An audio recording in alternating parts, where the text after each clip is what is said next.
గోవా మనకు తెలుసు, పోర్చుగీస్ వాళ్ళ చేతిలో ఉండిపోయింది. గోవా లిబరేషన్ ఉద్యమం జరిగింది.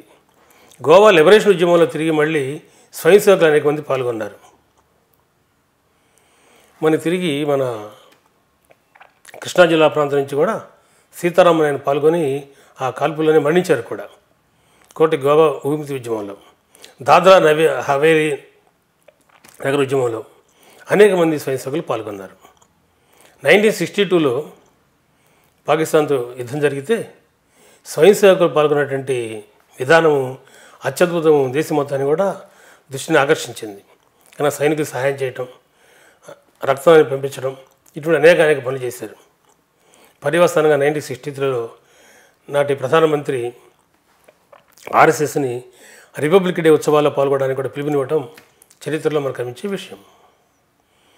అలాగే 1965లో చైనా యుద్ధం, సైనికులకి సహాయం చేయటం, బోర్డర్స్లోకి వెళ్ళిపోయి పనిచేయటం, ఇవన్నీ కూడా మనకు కనపడుతున్నాయి.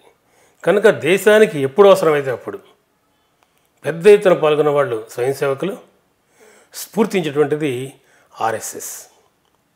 ఇవి మనం గమనించాల్సిన విషయం ఉంటుంది. కానీ స్వాతంత్రోద్యమంలో ఒక అద్భుతమైన పాత్ర పోషించడంలో రాష్ట్రీయ స్వయం సేవక్ సంఘ్ అగ్రగామిగా ఉంది. కాకపోతే ఆ పేరు మీద జరగలేని విషయం మాత్రమే మనం గమనించాల్సిన విషయం.